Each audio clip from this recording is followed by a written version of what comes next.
Hello everyone. This is Cybex. Today we are going to learn data classification. What is it and why it's important? Let's find out about this and more such as: what are the levels of classification used by the US government and should your organization follow them? If you're new to this channel, please subscribe today. Videos on data management and data governance issues are posted every week to help you become a more knowledgeable data professional. What is data classification, and why is it important given the topic of today's discussion? Data classification is the process of classifying structured and unstructured data based on type, contents and other metadata into mutually incompatible categories.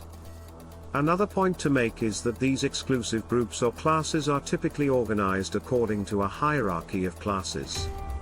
Data is classified most frequently based on its level of sensitivity, which is then based on other characteristics like the type of data and its contents. We then classify the data into various classes, groups, buckets, or levels. However, we prefer levels or levels of classification because that implies that hierarchy that we mentioned. The most typical levels of classification that data are confidential, sensitive or public, or more commonly referred to as high risk, medium risk and low risk or no risk. High risk data requires strict access controls and protections because it's frequently covered by laws like GDPR, CCPA, HIPAA, and others, and because a breach could have devastating effects on an individual or an organization. Medium risk data is data that's only meant for internal use, but the impact of a breach is manageable. For examples, a strategy paper, a financial statement, or even low-risk data that cannot be used to identify an individual is public material that is not subject to access restrictions. Examples include details found on public websites, job listings, and even contact details for businesses.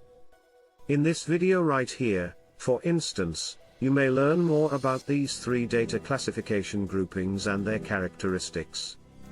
The US government has 7 levels of classification, including unclassified information, controlled information, top secret information, confidential information, and 7 levels of restricted data. Since we know you're a little curious about what each level of classification means, we'll go over a few of them. Nuclear informational loans. Nuclear information is not automatically declassified. After 25 years, code word classifications contain that furthermore needs a unique code word approval given by the CIA. Hey, what do you think is data and information on UFO sightings considered top secret? Fun fact: it's thought that 1.4 million Americans have top secret clearances. That a lot more than you expected. Please let us know in the comments below. Anyways, as we go down the list, things become less restrictive and have a lesser chance of causing some serious harm to national security. Hey, what do you think is data and information on UFO sightings considered top secret? We believe you get the idea, so that's what data classification is.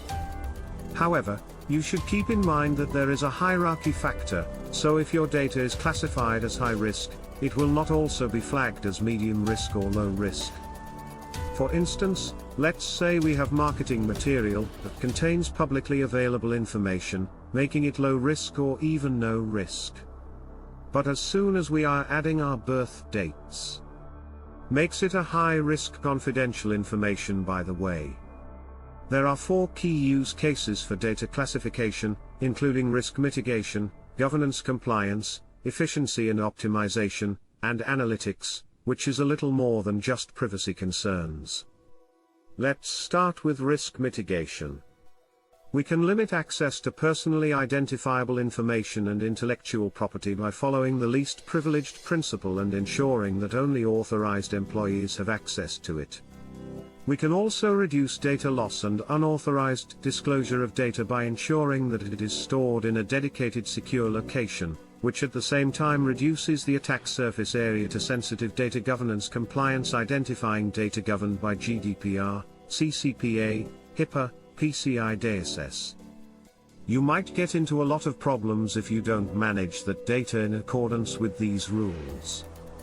In addition to many other things, we can better facilitate data subject access requests, freedom of information requests, and the right to be forgotten this way because, in the end, the appropriate parties can now know what information is stored in the environment, and where it could be retrieved from if necessary.